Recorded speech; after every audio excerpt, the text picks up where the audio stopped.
Today we're going to be making some empanadas argentinas. Welcome to my channel, guys. My name is James. After my last video did so well of the empanada from Galicia, or the Galician pie, I've decided to make another video about Argentinian empanadas.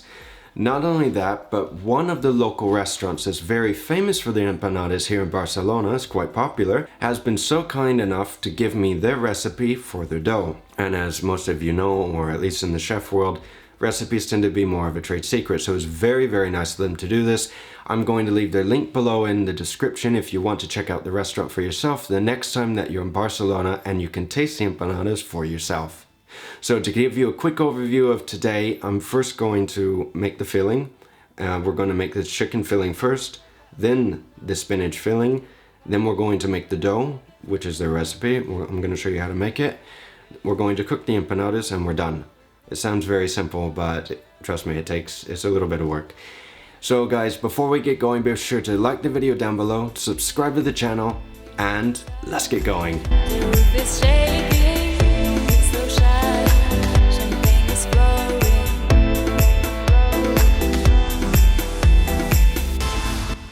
So to make the chicken filling, you can use any type of chicken that you want for this. If you want to get a pre-roasted chicken at the market, you can. Whatever works. Today I'm going to be showing you a method that's a Spanish method for making croquetas. So it's a little different in the way that we're going to make it, because we're going to make a chicken stock plus the meat, and we're going to shred it and then reduce the stock and then add that back into the meat to add a little more juice. Well, first we're going to start with the mirepoix for the chicken stock. I'm going to cut the onions, the leeks, as well as celery. I'm going to take the chicken, take the skin off of the leg meat and any excess fat. I'm going to lightly season or lightly salt the chicken meat. Then I'm going to take my pan, get it very hot, add a little bit of oil, and when the oil comes up to temperature, I'm going to mark the chicken. After the chicken is marked, I'm going to take that out of the pan and add the vegetables and saute the vegetables for a few minutes and then add the chicken back in. It's important that you want to put the meat on top of the vegetables because the vegetables will add as a protective layer. Then I'm going to add the water up to the level of the chicken, and I'm going to leave this to simmer for about 15 to 20 minutes. I'm going to check it occasionally because the white meat is going to cook a lot faster than the leg meat. After the timer goes off, 15-20 minutes, check the chicken. If there's no blood when you cut down to the bone on the legs, it's finished. And obviously for the white meat, if it's not pink, it's finished. You're going to leave the chicken off to the side. Then I'm going to take the stock, drain the stock, and add the stock back into the same pot and then reduce that by about half to maybe a little more than half. After the chicken has cooled down, you're going to pick through it and shred it. Then I'm going to take a little bit of cilantro. I'm going to slice some cilantro, add that into the chicken. Then I'm going to add a few of my spices as well to the meat, and a little bit of the stock that we've reduced because it's intensified the flavor. I'm going to taste the chicken and add a little bit of salt to it, and the filling is finished for the chicken. Now for the spinach is going to be very quick and easy. For the spinach, we're just going to use onions, garlic, spinach, and feta. It's very, very simple. I'm going to brunoise the onions and mince the garlic. I'm going to saute the onions first, then add the garlic in, and then I'm going to pick through the spinach. Then I'm going to wash the spinach and then slowly add the spinach. Since spinach is mostly water, you want to add a little bit at a time, and as you're adding, it's going to slowly cook down. After it's cooked, you're going to then strain it and let it drain. Then we're going to add some of our feta to it, as well as an egg that we're going to mix in it. And I'm going to lightly season the spinach. If it needs a little more flavoring or a little more salt, I'm going to add it. And after this, both of our fillings are ready. Now we're going to focus on the dough. I'm doing it next to the sink, and I also put a little bit of paper because it's easier to clean. So it doesn't move if you're putting paper down. You may want to put a little water or oil underneath. After you put the flour down, we're going to make a little hole in the middle, just like for pasta. Then I'm going to take my egg, and we're going to put that in as well. We're only doing half the recipe today because it's a little too much. This isn't like a restaurant. And then I'm going to add the butter. Now, the recipe calls for grasa, which is fat or lard. If you can't get any, and if you don't have shortening, butter's a good substitute.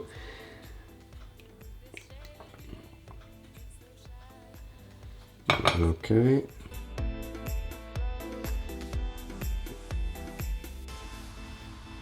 Haven't made pasta in a while, as you can tell. So after you get it into a ball, now we're going to knead it some more on the cutting board. Now, like I said, this is only half of the recipe, and it's actually quite easy to make. It's quick. This is more or less the consistency that you want, but you want to make sure that you get all the that you knead it well, otherwise it's going to be a little lumpy. Once you have it kneaded, we're going to start rolling it. You want to roll it as thin as you possibly can. Yes, I'm going to cut it in half.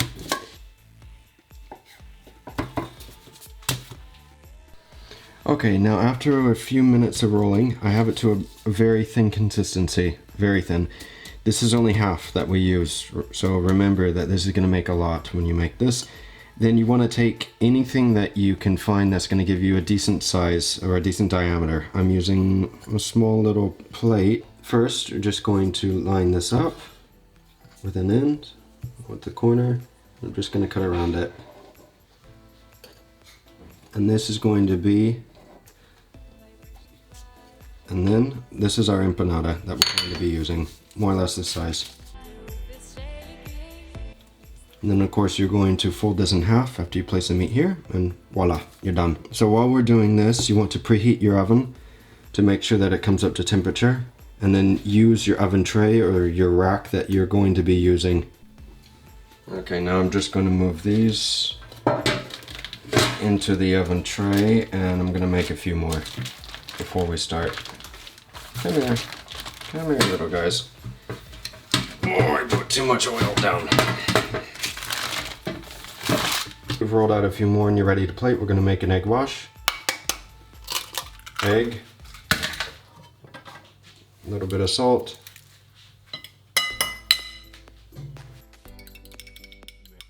Okay, now we're going to start the chicken empanadas.